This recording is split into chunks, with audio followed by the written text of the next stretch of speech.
Hello friends, आप सभी का स्वागत है नीतू वॉइस पर। राधा कृष्ण।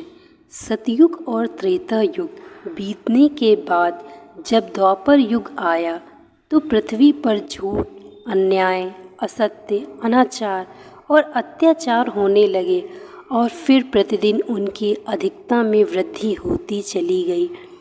अधर्म के भार से पृथ्वी दुखित हो उठी। उसने ब्रह्मा, विष्णु और शिव के पास पहुंचकर प्रार्थना की कि वे उसे इस असहनीय भार से मुक्त करें, लेकिन वे तीनों ही पृथ्वी को इस भार से मुक्त करने में असमर्थ थे। कोई उपाय न देखकर विष्णु ने कहा, चलिए हम लोग भगवान के पास चले, वही हमें कोई उपाय बता सकेंगे। विष्णु, लक्ष्मी, ब्रह्मा और शिव के साथ गोलोक में पहुँचे तो उन्होंने परब्रह्म परमेश्वर को कृष्ण के रूप में और उनकी माया को राधा के रूप में देखा। गोलोक के वृंदावन नामक सुंदर और सुरम्य वन में एक सुंदर आश्रम था। उसी के निकट एक नदी बह रही थी। विष्णु ने परब्रह्म परमेश्वर को पृथ्वी के दुख की गाथा सुनाई तो उन्होंने कहा, मैं पृथ्वी के दुख से परिचित हूँ। पृथ्वी को भार मुक्त करने के लिए शीघ्र ही मैं ब्रज में कृष्ण के रूप में अवतार लेने वाला हूँ। मैं वासुदेव की पत्नी देवकी के गर्भ से जन्म लूँगा और क्योंकि मैं अपनी माया से और मेरी माया मुझसे पृथक नहीं रह सकती, इसलिए मेरी माया राधा के रूप में बरसाने में वृषभानुगोप के घर में जन्म लेगी और उसके बाद मैं पृथ्वी को इस भार से मुक्ति दिलाने का प्रयास करूँगा। क्योंकि एक एक पापी का वध करना कठिन है, इसलिए मैं ऐसा उपाय करूँगा कि संसार के समस्त पापी स्वयं ही लड़ भिड़कर पृथ्वी को भारहीन बना दे। आप लोग निश्चिंत होकर अपने अपने को पधारिए और मेरे आदेशों को प्रतीक्षा कीजिए। विष्णु आदि देवताओं ने परमेश्वर को प्रणाम किया और अपने अपने लोक में आकर परम पिता के आदेश की प्रतीक्षा करने लगे। कुछ समय बाद ही अत्याचारी और अनाचारी मथुरा नरेश कंस के कारागार में बंदी वासुदेव की पत्नी देवकी ने एक बालक को जन्म दिया।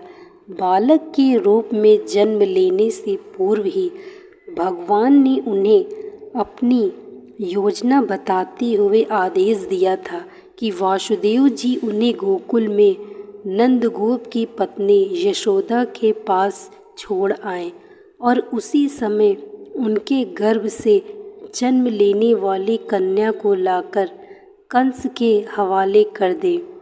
वह कन्या मेरी योग माया है। वासुदेव ने ऐसा ही किया और कृष्ण गोकुल में नंदगोप की पत्नी यशोदा की गोद में पलने लगे। उसी समय उनकी माया ने भी राधा के रूप में बरसाने के वृषभानुगोप की पत्नी के गर्भ से जन्म लिया, जिसका नाम माता पिता ने बड़े चाव से राधा रख दिया। दो अलग अलग गांवों में रहते हुए भी राधा और कृष्ण बचपन से ही एक दूसरे को चाहने लगे थे। वन में गायें चराते हुए अक्सर राधा से कृष्ण की भेंट हो जाया करती थी। फिर जब वे दोनों बड़े हो गए तो जब भी रात की बेला में कृष्ण अपनी बांसुरी के स्वरों द्वारा अपनी प्रियतम राधा को पुकारते, राधा अपनी सहेली गोपालाओं के साथ कृष्ण के पास। कृष्ण का यह प्रेम दो किशोर लड़के लड़की का प्रेम था, जो थोड़े से दिनों में ही पूरे ब्रज में चर्चित हो गया। नंद बाबा और यशोदा ने चाहा कि कृष्ण का विवाह राधा के साथ कर दिया जाए। उधर बरसाने में वृषभानु और उनकी पत्नी कलावती की भी यही इच्छा थी। एक शुभ दिन देखकर राधा और कृष्ण की सगाई कर दी गई। पूरा ब्रज प्रदेश आनंद उल्लास भरे उत्सवों से भर गया।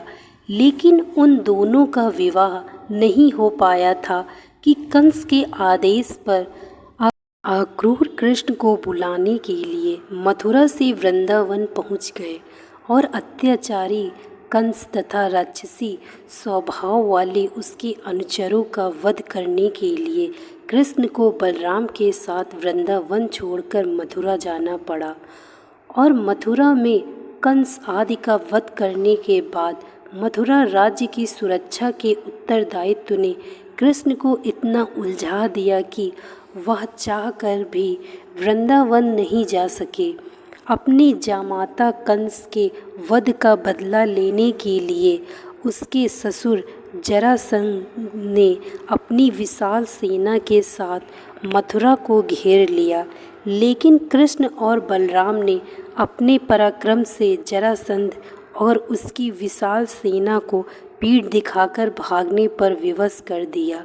लेकिन जरासंध पराजित होकर भी शांत नहीं बैठा। उसके कई बार मथुरा पर आक्रमण किए।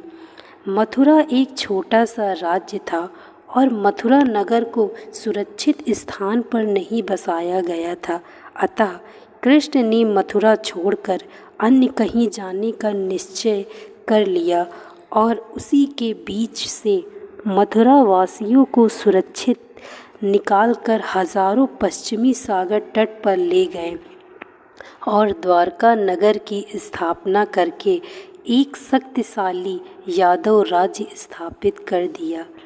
अक्रूर के साथ मथुरा छोड़कर आने के बाद कृष्ण और राधा का मिलन फिर कभी नहीं हुआ, लेकिन वे आजीवन एक दूसरे को भूल नहीं पाए।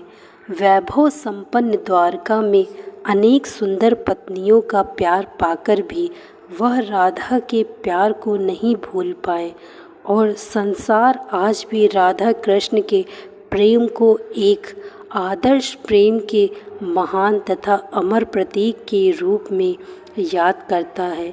उनकी मूर्तियाँ भारत के मंदिरों में ही नहीं, विदेशों में भी अनेक मंदिरों में प्रतिष्ठित हैं और लोग बड़े भक्ति भाव से उनकी पूजा आराधना करते हैं।